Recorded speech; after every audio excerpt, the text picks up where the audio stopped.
Olá, pessoal! Esse é mais um Bitar Podcast e é um prazer ter cada um de vocês aqui conosco.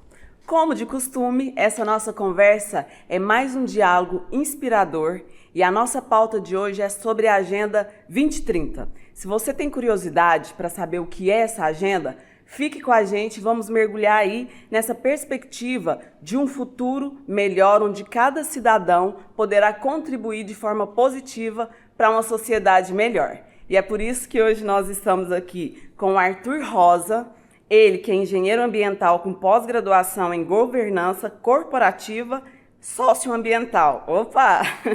Ele é CEO da Recicla, Arte em Plástico, e supervisiona a gestão de resíduos sólidos do Departamento Municipal de Água e Esgoto da cidade de Uberlândia, além de liberar projetos socioambientais em parceria com associações de catadores.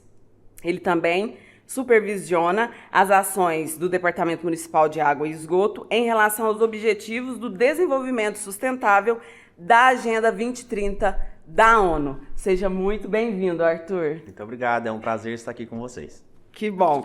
E estamos também com a Daniela Dantas, ela que é engenheira de produção, tecnóloga em alimentos e mestra em ciências e tecnologia de alimentos. Com mais de uma década de experiência na indústria alimentícia, trabalhou nas áreas de processos, qualidade, pesquisa e desenvolvimento. Também foi docente nas áreas de engenharia de produção, administração e cursos técnicos de alimentos e nutrição. Atualmente é coordenadora da pós-graduação do ensino à distância da Bitar Neurociências. Muito prazer, seja muito bem-vinda, Daniela. Prazer é todo meu, muito bom estar aqui com vocês hoje. E esse nosso bate-papo vai ser super inspirador, como eu falei no início da nossa conversa, sobre essa agenda, sobre essas ações, que não é só responsabilidade dos governos, mas também de cada cidadão. Então, para quem está lá do outro lado, nos ouvindo, nos vendo, conta para a gente o que é a Agenda 2030, quais são os principais objetivos? Então, a Agenda 2030, né, é uma iniciativa que foi colocada pela ONU, né?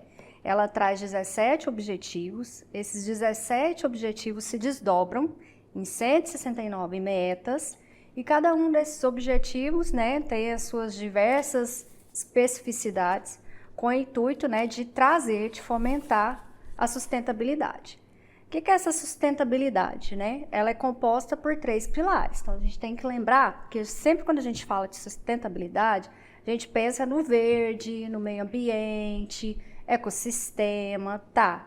É muito importante e faz parte, né? Mas são 3 pilares que compõem a sustentabilidade. Quando a gente pensa em sustentabilidade, a gente tem que lembrar de caráter social.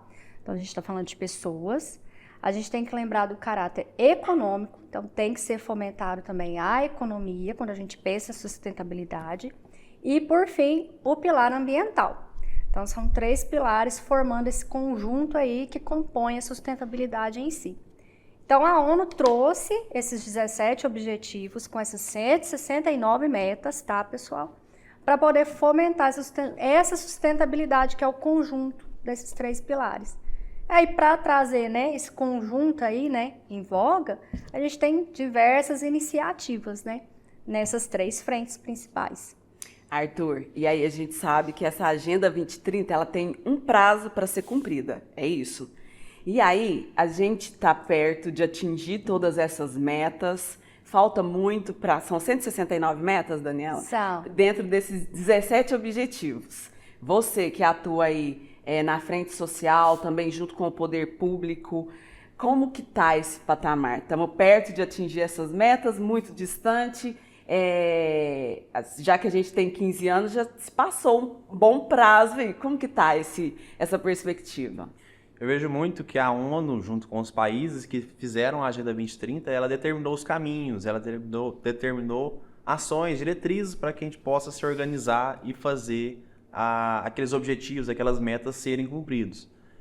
Nós temos um caminho muito longo a ser trilhado ainda. Agora, sim, com pouco tempo que o poder público, as ações as ações no geral estão voltadas cada vez mais ao cumprimento da agenda. Então, lá em 2015, quando eles fizeram a agenda para hoje, a gente teve avanços, a gente conseguiu avançar globalmente, agindo localmente, conseguiu avançar nas metas, só que é um avanço que ainda precisa de muito mais, ele precisa engrenar de uma forma que isso seja um crescimento exponencial.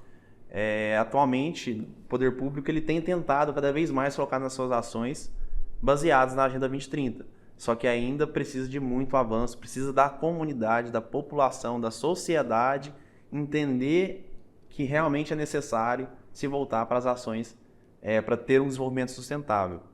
Desenvolvimento sustentável, assim como a Dani disse, ele tem os 3 pilares, né? Mas a gente tem esses 3 pilares, todas as ações, elas se pautam em ter as mesmas condições de hoje para as gerações futuras. Então, se a gente tenta agir das nossas formas, as coisas que nós fazemos, tudo de uma forma que as próximas gerações tenham as mesmas coisas de hoje, a gente garante o desenvolvimento sustentável e cumpre a Agenda 2030. Então, pela sua fala, o poder público ele está tentando, ele está investindo nesse desenvolvimento, mas precisa ter uma colaboração da sociedade. Isso. E aí, qual é o grande desafio para atingir, de fato, a sociedade para essa conscientização e ação, né, Dani? Porque não basta só ficar aqui no campo das ideias, a gente precisa colocar tudo isso em prática. Então, qual é o grande desafio nesse sentido? Eu acredito que o principal desafio para poder realmente ser efetivo é a questão da educação.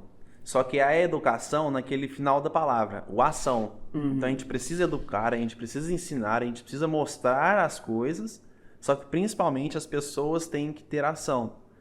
Um exemplo prático é a coleta seletiva. As pessoas sabem o que é coleta seletiva, elas sabem que tem que separar o reciclável, mas na prática em si elas fazem, elas colocam no dia do caminhão, ou se não, às vezes tem cidades que não tem o caminhão passando, mas elas procuram um catador, elas procuram um ponto de entrega voluntário. Então eu vejo que é muito na ação. Então o poder público está cada vez mais tentando se organizar para que dê à disposição as ferramentas para implementar a Agenda 2030.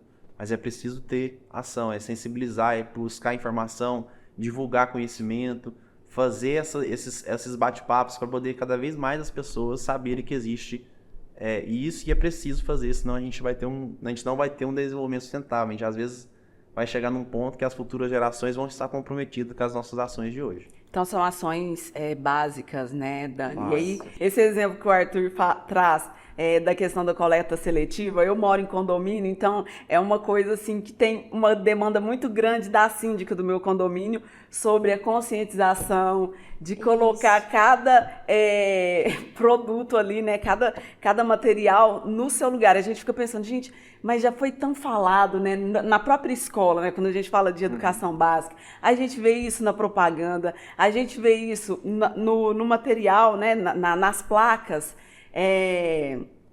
presentes ali na lixeira, mas ainda tem gente que age de forma incorreta. Então, são pequenos passos, né, Dani? Isso. E essa ação, a gente tem que lembrar, né, que não está só voltada para o poder público. Vamos lembrar do papel das indústrias, né, que é o poder privado aí nesse caminhar. E não esquecermos que, além dessa parte aí ambiental, né, essa consciência que está entronizada lá na indústria também, a consciência para os outros pilares. Então, assim, está em desenvolvimento. Nesses últimos anos, a gente pode dizer que foi um avanço muito grande, que nas indústrias, por exemplo, esse pilar social aí está sendo bem difundido. Porque um dos objetivos, né, dos objetivos colocados ali pela Agenda 2030 é a questão da equalização, da igualdade de gênero, né? Então, é algo importante também para a gente trazer aqui na pauta. E as indústrias têm buscado isso muito, está fomentando a questão das mulheres na liderança, né? Empoderamento feminino, né? Para a gente alcançar aí a melhoria, atingir, né, esses objetivos previstos aí pela 2030. É a diversidade dentro desse contexto, né, da indústria, no contexto empresarial. Então, assim, o papel da indústria ele é muito relevante, porque quando a gente pensa para atingir isso, qual que é o papel do setor privado? Ele, né, ocupa grande porcentagem quando a gente pensa. Então, eles fomentarem isso é muito importante. Conscientização, a realização, né, a ação, igual foi falado.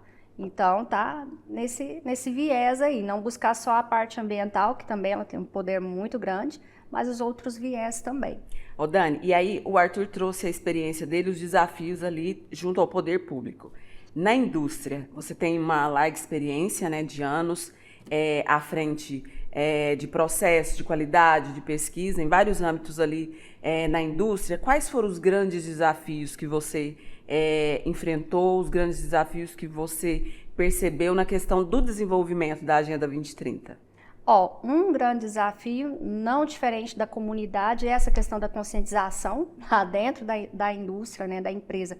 Também é preciso ser fomentado. Então, por métodos, por exemplo, gestão à vista, comunicando, né, os colaboradores através de murais, através da própria intranet, né, que é um sistema interno ali. Então, essa questão da conscientização, por exemplo, dessa própria coleta seletiva, lá dentro, né, da empresa, da indústria, ter também, né, os diferentes compartimentos ali para você colocar material orgânico, papel. E assim, pasmem, na indústria é preciso trabalhar a conscientização também. Que nem lá na rua, que a população tem que entender que eu preciso colocar o lixo, né, em lugares separados, dentro da empresa também precisa ser fomentada essa conscientização. E a questão desse desafio aí no viés social, né, que está evoluindo muito, que é essa questão de igualdade de gênero, né, empoderamento feminino, né, está evoluindo muito através também desse trabalho de conscientização interna e conscientização, sobretudo, também da liderança, né, porque é preciso que a liderança lá dentro da empresa, lá dentro da indústria, entenda que é preciso fomentar isso, fazer isso ser atingido. De que forma? Precisa da motivação, né, da conscientização para levar isso adiante. Vai ter processo seletivo? Vai. Nesse processo seletivo, que porcentagem a gente vai colocar de mulher? Para entender se tem alguma mulher com essa capacidade dessa vaga, né, em questão. E assim sucessivamente, diferentes formas de tentar fomentar, partindo muito da liderança também, quando a gente pensa na indústria.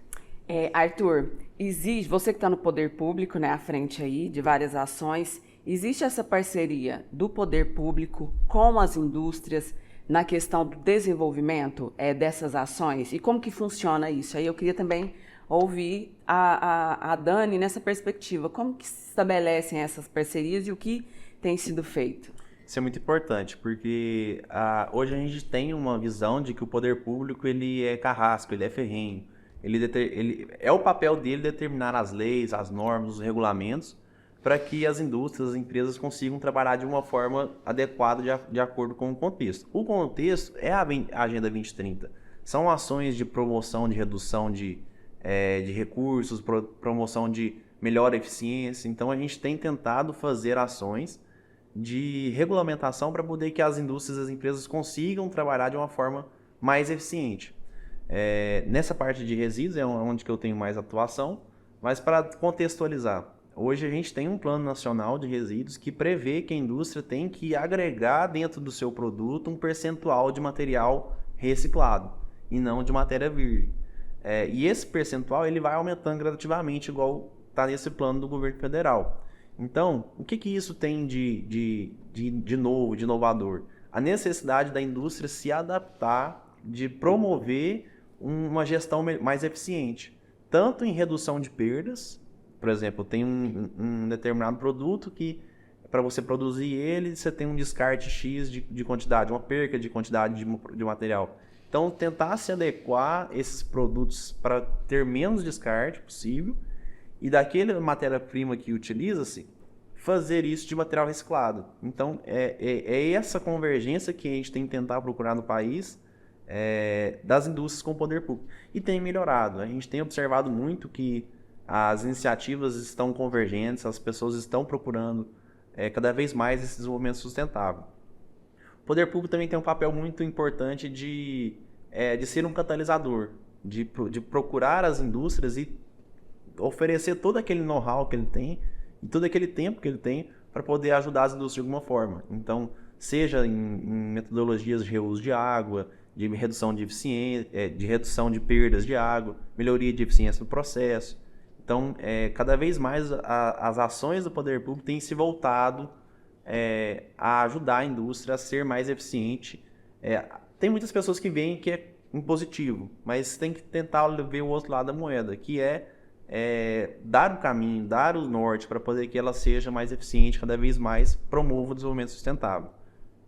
Isso, falando desse reuso de água, né, que ele comentou, inclusive na indústria alimentícia, é um ponto a ser levado, como melhoria, né? Pensando assim, de que maneira eu posso ser ambientalmente mais eficaz, mais eficiente, né? Esse reuso de água na indústria alimentícia é algo muito comum, porque a indústria alimentícia, ela demanda muita água no processo, muita água.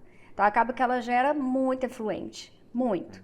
Então, eu vou mandar esse efluente aí para um rio, ou alguma coisa nesse sentido, e vou desperdiçar essa água que eu usei no processo? Não. Então, uma maneira da indústria utilizar isso é tratando essa água, ela trata esse efluente que saiu lá do processo e depois ela reutiliza essa água. Ela não no processo, porque a gente está falando de indústria alimentícia, ela não vai retornar para o processamento em si, mas ela usa essa água para lavar, para regar alguma planta, né? Então, ela está utilizando aí, né, a mentalidade da sustentabilidade de alguma forma, reutilizando algo que seria descartado ou até mesmo prejudicaria o ambiente. Ela trata e reutiliza da maneira possível. A Dani comentou uma coisa interessante, né? Aqui no Departamento Municipal de Água e Esgoto, nós temos um valor, uma taxa que se chama Premende. É um programa para poder incentivar a não geração de resíduos não domésticos de efluentes não domésticos para a rede de esgoto público. Então, o que é esse programa? Ele é um fator que, com a gente conseguindo, via amostras, identificar que aquele efluente, aquele esgoto entregue para a indústria ou da atividade comercial não se caracteriza igual de uma casa, de uma residência. É um fator que aumenta a conta. Vocês querem arrecadar mais com isso? Não, nós não queremos. Porque esse valor arrecadado a mais, ele não custeia, por exemplo, toda a infraestrutura de tratamento de esgoto que está sendo cada vez mais utilizada, sobrecarga, por conta de ter muito esgoto naquele processo sendo gerado. E às vezes não é um esgoto residencial, é um comercial e industrial. Então esse fator, esse programa, ele tem um objetivo educativo para que as indústrias não encaminhem esse esgoto para a rede pública, mas sim que eles façam um processo interno, igual a Dani comentou, para que, se porventura for encaminhar para a rede pública, encaminhe com condições igual a residencial. Porque aí o sistema público consegue fazer esse tratamento. E, nesse sentido, a gente fez, nesse último ano, o DEMAI, aqui em Uberlândia, um acordo com o SEBRAE, com o SENAI, com as associações, com a CIUB, que é a Associação Comercial de Indústrias de Uberlândia. Nós fizemos um acordo para poder capacitar as empresas que estavam cada vez mais com dificuldade nesse programa, capacitar elas para que elas tenham boas práticas. O que é uma boa prática? Durante o manuseio dos alimentos, às vezes tem as sobras de alimentos, não jogar no esgoto, ter o local adequado para poder diminuir a carga poluidora. Durante os processos de lavagem, né, às vezes utiliza-se muito produto saneante. Então, nesse processo de lavagem, ter uma caixa de gordura adequada, um tanque de separação adequado, para que aquele esgoto final ele esteja com condições semelhantes ao doméstico. Isso é super interessante, né, ficar pontuado aqui, então, que existe essa parceria, que não é só essa questão impositiva e de punição, mas também ali do treinamento, do desenvolvimento. E aí eu fico pensando, nós estamos, né, no município de Uberlândia, no sudeste do Brasil, e aí a gente tem em Uberlândia o Departamento Municipal de Água e Esgoto, que é um referencial nacional. Vários outros municípios buscam o DEMAI para entender como que é o funcionamento daqui, tentar aplicar nas suas cidades. Como que funciona também essas parcerias com outras regiões do Brasil? Esse compartilhamento de experiências, de informações, ele faz parte da Agenda 2030 também. A gente agir localmente, a gente conseguir soluções localmente, isso é ótimo, mas cada local tem a sua dificuldade. Então, nós recebemos pessoas do Brasil inteiro, sejam empresas, indústrias, outros órgãos públicos, para poder compartilhar o que a gente faz. Para que elas possam chegar no seu local mesmo e falar, olha, o que eu consigo agregar de conhecimento no meu campo de trabalho. E o contrário também. Nós temos hoje uma referência em saneamento básico, nós somos, pelo Instituto Trata Brasil, reconhecidos como melhor água e melhor saneamento também de água e esgoto de Minas há 11 anos, e entre os 10 melhores do país há 11 anos. Só que a gente também procura experiências em cidades. A gente sabe, por exemplo, tem uma cidade que é muito boa nesse assunto, vamos lá conhecer, vamos agregar o que dá para agregar no nosso. Então, esse compartilhamento de informações, ele está à disposição, a gente recebe muitas pessoas, mas também a gente vai. E isso faz parte da Agenda 2030, a gente compartilhar, a gente ter um crescimento, um desenvolvimento econômico decente, a gente conseguir agregar, ter instituições mais eficazes. Então, isso é bem-vindo e a gente recebe pessoas do país inteiro, a gente vai para o país inteiro conhecer e isso faz parte do nosso trabalho. Essa troca é bem interessante. Dani, pensando na sua experiência aí, né, na parte de pesquisa, como mestra, como uma profissional que atuou em diferentes frentes dentro da indústria, mas muito como docente. Como que você vê a questão do ensino, a necessidade da inclusão dessa pauta da Agenda 2030 na formação desses profissionais que vão estar aí em campo por todo o Brasil? Importantíssimo. E isso é tão levado em consideração que a maioria das matrizes curriculares, né, quando a gente vai pensar nas graduações aí, vai ter uma disciplina abordando esse assunto, né? Independente do curso. Independente, né? Inclusive, nas nossas pós-graduações aqui, a gente tem uma disciplina que prevê isso, chamada Desenvolvimento Sustentável, né? E a professora aborda esses temas. E eu, particularmente, abordei esse tema também, quando eu ministrava a aula, né, lá na docência. Então, assim, de modo geral, as graduações vão abordar esse tema, vai trazer em alguma disciplina. Tem disciplinas que, inclusive, abordam esse próprio nome mesmo, desenvolvimento sustentável, sustentabilidade, né? E, ultimamente, é um tópico, né, nas disciplinas abordar a Agenda 2030, para já deixar o graduando ali ciente de que isso é importante, como ele vai aplicar isso quando ele for para o mercado de trabalho, como ele pode levar isso para o mercado de trabalho por meio de conscientização. Então, começa ali, né, na sala de aula mesmo. E é abordado, a resposta é sim. Em todas as graduações, praticamente, né, esse assunto é levado. E aí, pensando aqui, isso entra aqui no... Eu tô com a minha colinha, gente, no objetivo 4, que é assegurar essa educação também inclusiva, equitativa, onde essa temática pode ser trabalhada em diferentes contextos e nessa educação, pensando aí na amplitude do Brasil, né, que todo mundo tem acesso a essas informações e a necessidade de agir sobre essa demanda. E aí, pensando em educação, quais são aí os cursos para quem, né, para os nossos jovens que têm o interesse em seguir nessa área, em trabalhar com essa temática?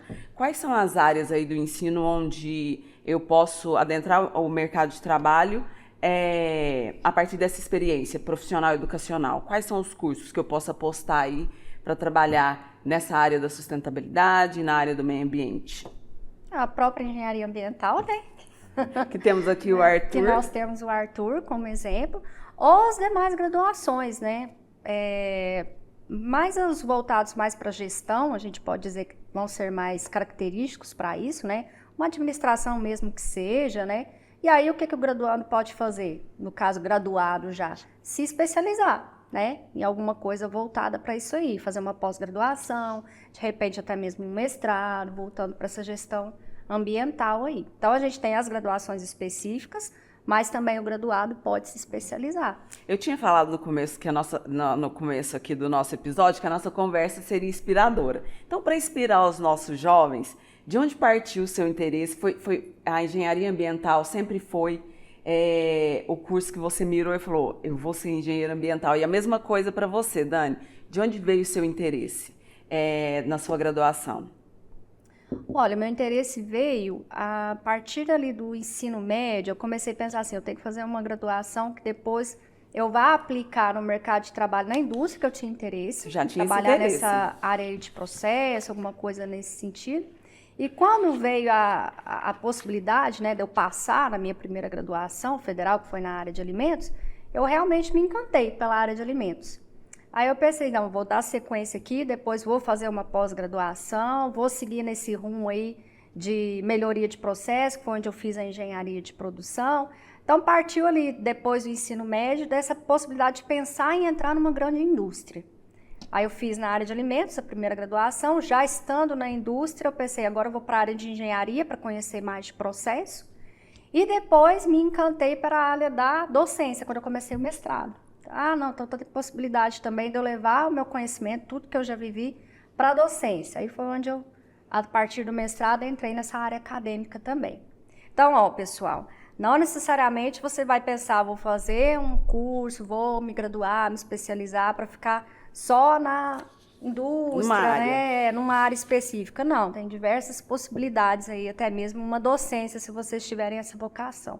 Aí, Arthur, você, né, engenheiro ambiental, trabalha no Departamento Municipal de Água e Esgoto, mas também lidera projeto socioambiental em parceria com associações de catadores. Você, como foi o seu processo? A engenharia ambiental sempre foi o curso, a sua mira?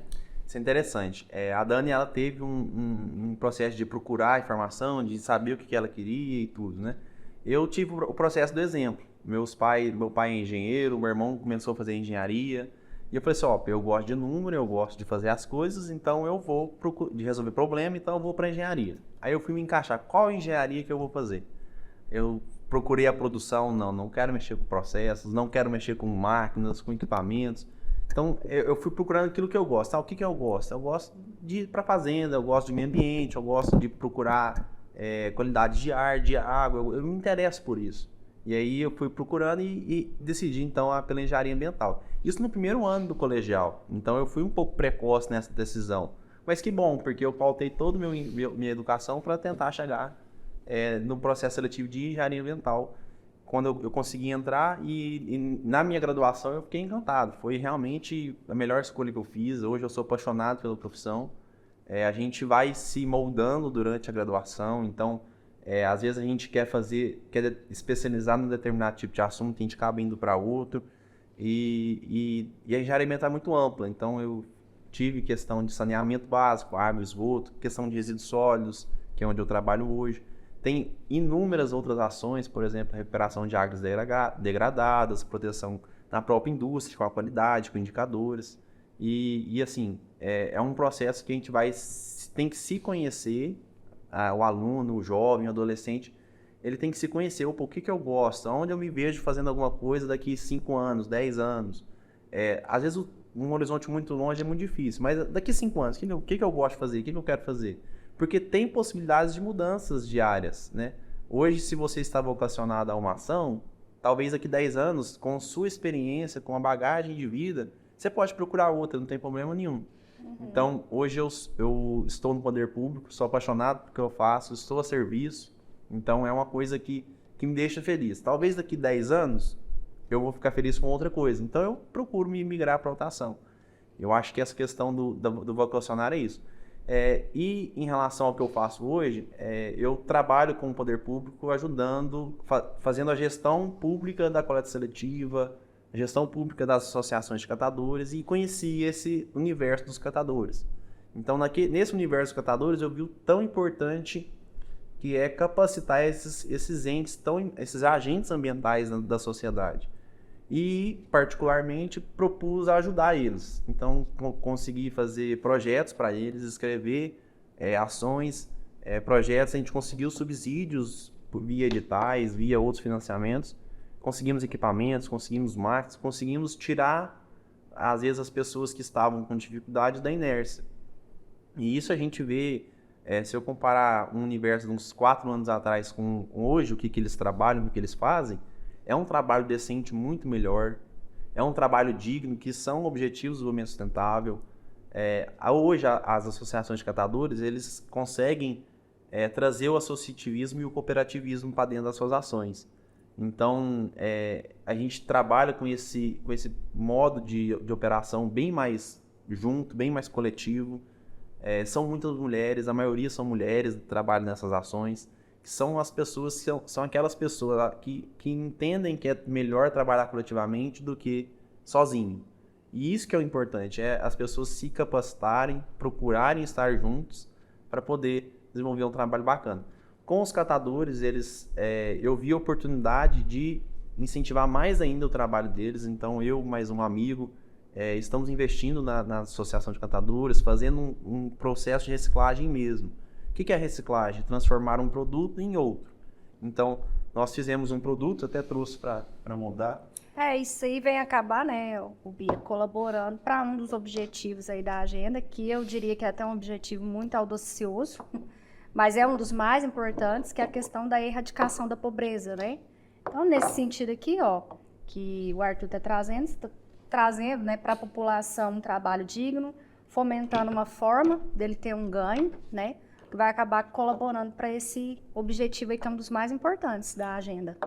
Da erradicação da pobreza e na questão da dignidade, que foi uma coisa que o Arthur trouxe na fala dele. Estamos curiosos para saber sobre os materiais, então, reciclados. A reciclagem é a transformação de um produto em outro, né? Então, e as associações de catadores, eles têm uma dificuldade muito grande de realmente ser atores da reciclagem. Porque o trabalho normal deles hoje, eles pegam, separam e encaminham para a indústria.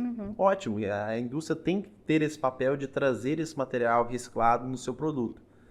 Mas por que não incentivar as associações a terem os próprios produtos? Então, hoje, nós pegamos um material que hoje eles não tinham uma separação, que é a tampinha plástica, todos os tipos de tampinha.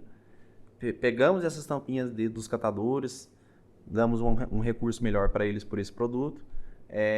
Desenvolvemos um triturador, uma injetora, uma reciclagem artesanal, uma indústria de pequeno porte, para poder transformar aquilo ali em um novo produto. Então, por exemplo, esse aqui ele é tampinhas azuis com tampinhas brancas, para chegar nessa cor. Semelhante ao rosa. Existe tampinha rosa? Existe, mas aqui a gente pegou tampinha branca com tampinha vermelha. Então, peões para poder incentivar o ensino mesmo, as crianças a saber o que é um peão. Às vezes as crianças de hoje não sabem nem o que é um peão. Exatamente. Um peão feito de tampinhas recicladas para poder incentivar mesmo as crianças a saber o que é um brinquedo. E brinquedos sustentáveis, por exemplo, um ioiô. É muito plausível a gente fazer o molde do ioiô. Tangram, que é um brinquedo educativo. A gente pode fazer tangram com... O que é o tangram? Gente... E eu já quero um ioiô. Você não quer não, Dani? Eu amava aquilo. Especialmente que eu posso levar com minha filha. Isso. Uma criança de 7 anos. Já tem uma encomenda aqui. É ótimo. O tangram, ele é um brinquedo educativo, né? É um quadrado dividido em figuras geométricas, que pode ensinar, por exemplo, ângulo, figuras geométricas, quadrado, retângulo, paralelogramo. E, além de ensinar isso, você consegue fazer desenhos com ele. Se a gente montar o triângulo desse jeito, com o paralelogramo, e um triângulo vira um gato, vira um cachorro, dá para fazer os números. Então é um brinquedo educativo. E por trás do brinquedo educativo tem a consciência ambiental. Sim. Para poder chegar nesse produto, o que a gente fez? A gente separou tampinhas, a gente levou para os catadores trabalharam lá de forma coletiva e produziram um produto que tem uma pegada de sustentabilidade. Então esse é o exemplo que a gente está investindo, a gente está fazendo para incentivar mais ainda o trabalho deles. E com essa nossa ação aqui, eles já me procuraram para fazer fábrica de vassoura. Olha. Então a nossa ação lá tem mostrado para que eles consigam também dar os próprios passos. E isso é muito válido dentro da Agenda 2030. É agir localmente, a gente fazer ações no nosso dia a dia, no nosso cotidiano, para que isso impacte globalmente. Então, se cada um fizer a sua parte, isso vai acontecer. E quando eu falo da sua parte também, é incentivar ações como essas. Às vezes, aqui em Uberlândia tem esse produto, mas às vezes, em qualquer localidade do país, vai ter alguém que vende, por exemplo, uma camisa sustentável, uma camisa ecológica. Essa camisa é ecológica, ela é feita de 50% garrafa PET. Mas às vezes no local, qualquer lugar, às vezes tem uma pessoa que é artesã. Procura dar prioridade para o artesão, procura dar prioridade para ações, né, que localmente tem um impacto bacana. Porque se a gente incentivar isso, mais pessoas vão estar promovendo o desenvolvimento sustentável. E aí, com certeza, vai ter gente curiosa para saber sobre a Recicla, sobre o que vocês desenvolvem, sobre o trabalho, para poder implantar também em outras cidades. Deixa para a gente já o contato, se tem um Instagram, se tem um telefone, um e-mail. Deixa pra gente, porque com certeza vai ter demanda aí. Eu adorei a ideia e eu já quero encomendar, Dani. Eu sou docente também da Rede Municipal de Ensino e eu já quero levar isso aqui para os meus estudantes. Procurar o Instagram, @recicla.oficial. Lá vocês vão ver os produtos. A gente está na fase inicial, então a gente está formando estoque, formando o e-commerce. A gente vai ter o e-commerce à disposição. E Se alguém tiver no Triângulo Mineiro, em Uberlândia, quiser conhecer, fica dentro da Associação de Catadores, na Avenida Joaquim Ribeiro 477. A associação chama Arca, lá no bairro Santa Luzia. Se quiser conhecer, é 100% aberto. A associação é um conjunto de pessoas querendo promover alguma coisa legal, então estamos lá à disposição para desenvolver esse produto bacana.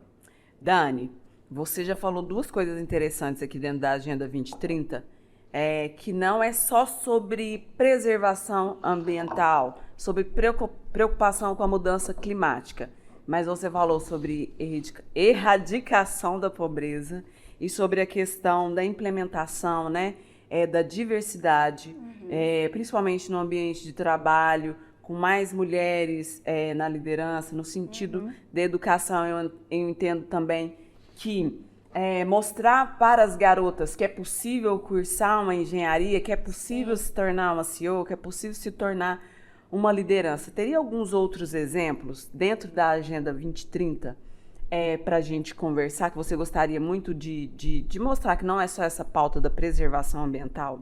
Eu acho que vai na questão do que o Arthur comentou aqui, que é essa questão de troca de experiência, né? Que no mercado aí a gente chama de benchmark. E é um dos objetivos previstos aí na agenda que ocorra esse benchmark entre os países. Porque a gente está falando de uma agenda, né, que foi colocada aí para diversos países atingirem, né, os objetivos e metas. Foram 193 membros reunidos lá em 2015, né? Então, um dos objetivos aí é realmente essa troca entre os países para fomentar o atingimento dessas metas. Então, a troca ela tem que ser local, igual o Arthur comentou aqui, dentro da nossa cidade, dentro do nosso estado, né? Mas vai além. Essa troca tem que ocorrer entre os países membros aí dessa agenda. Então, vai na troca de experiências. O que eu implementei aqui que pode ser interessante num outro país que é lá do outro lado do continente, porque eles têm, sei lá, um clima parecido, uma população com particularidade parecida em termos de formação, alguma coisa nesse sentido. O que a gente pode trocar para que a gente possa ganhar pensando globalmente, né? Então, um dos objetivos previstos é esse também, tá? Esse benchmark aí, não só local, né? Mas global. E aí, pensando global, como que está o Brasil frente a esses outros quase 200 países? A gente avançou? Eu vejo aqui pela nossa conversa, pelas ações, né, no campo industrial, no campo poder público, nas ações com a sociedade, que a gente tem avanços. É isso mesmo? Mas ali, diante desses, como eu falei, quase 200 países, como que está o Brasil? Olha, o Brasil ele tem se portado cada vez mais para o desenvolvimento sustentável, para o cumprimento das agendas da Agenda 2030. Nos últimos anos, o Brasil ele tem um comitê da Agenda 2030 do Brasil, ele coloca lá no site à disposição quais são as metas adaptadas para o nosso contexto, porque é importante. Tem a Agenda 2030, que são as metas globais, só que a gente adapta aquilo que é compatível a nós.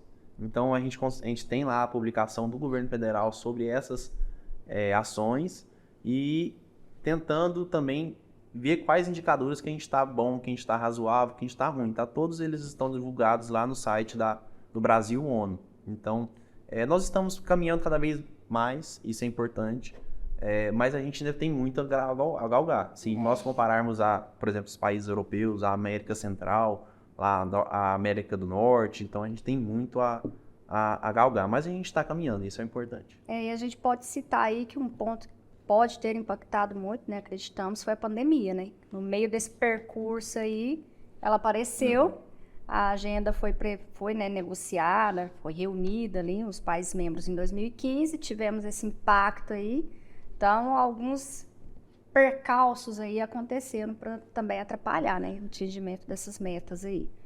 A pandemia é tão interessante, foi, claro, um contexto que não é bom da gente estar lembrando, mas eu lembrava que nas minhas palestras de coleta seletiva, quando eu fazia educação ambiental, eu falava, olha gente, a gente tem que fazer a nossa coleta seletiva, contribuir com o meio ambiente, porque imagina se a gente chegar num dia que a gente tiver que usar máscara, a poluição estiver muito grande, e aconteceu. Chegou.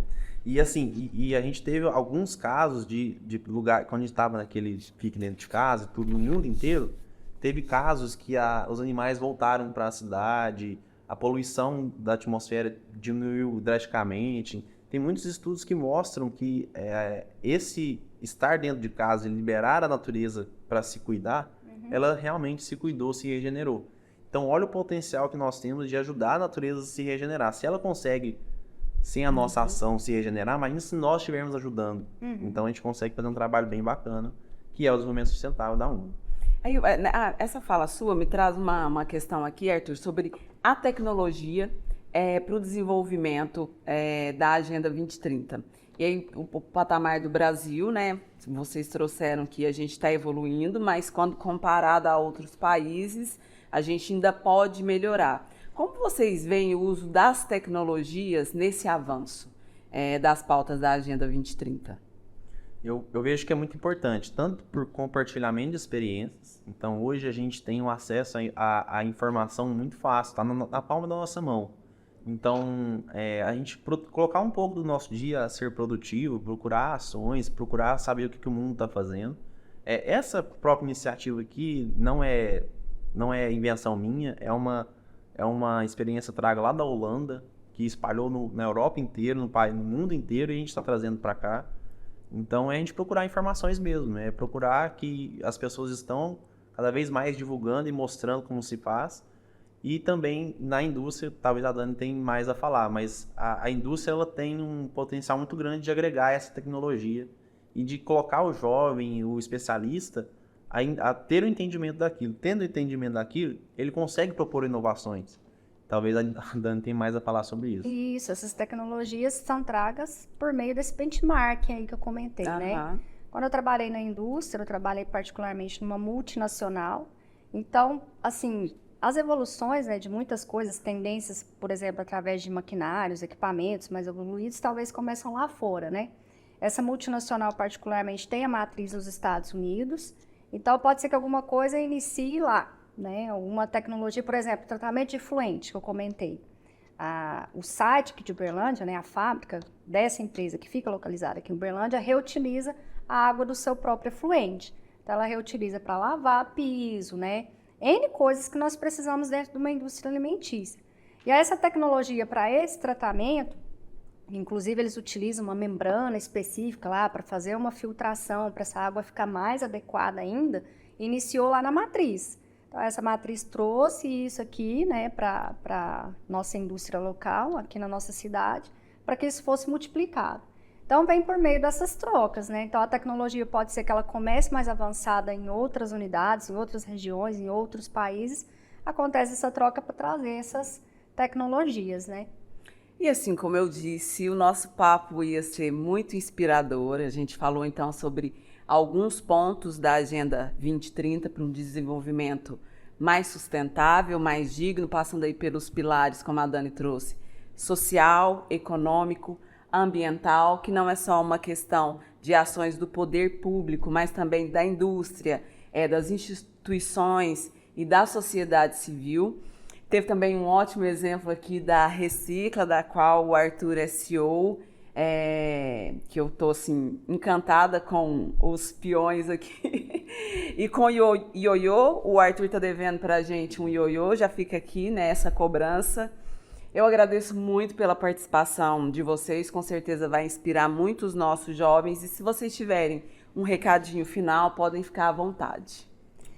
Vamos aproveitar, jovens, pessoal, aí, essa pegada aí das redes sociais, né, que é o uso de uma tecnologia, né, a gente está falando da internet, e vamos difundir esse assunto, conhecer mais sobre a Agenda 2030, como você pode ajudar no impacto positivo, né, para colaborar. Então, compartilhe aí, né, vocês aí que são adeptos ao Instagram, YouTube, né, vamos compartilhar para mais gente conhecer a respeito do assunto. Divulga aí, hein? O nosso Bitar Podcast. Isso. A Agenda 2030, deixando um recado para os jovens, adolescentes, ela é uma agenda global, para a gente pensar globalmente, mas a gente deve agir localmente. Então, no nosso dia a dia, nas nossas ações, procurar o que tem de instrumentos hoje para a gente poder estar fazendo essa ação localmente mesmo, para poder ter esse impacto. E ela traz um lema, um tema que é muito importante, que ninguém fica para trás. Então, a Agenda 2030, ela fala isso para que na indústria ela tem que crescer, ela tem que ter o desenvolvimento, mas ninguém fica para trás. Então, é importante incentivar, ter responsabilidade socioambiental, poder público da mesma forma, e todas as pessoas elas têm o mesmo direito a ter um desenvolvimento sustentável, a ter as mesmas condições que a gente tem hoje para as próximas gerações. Então a gente termina por aqui. Muito obrigada pela sua companhia. Até o próximo episódio.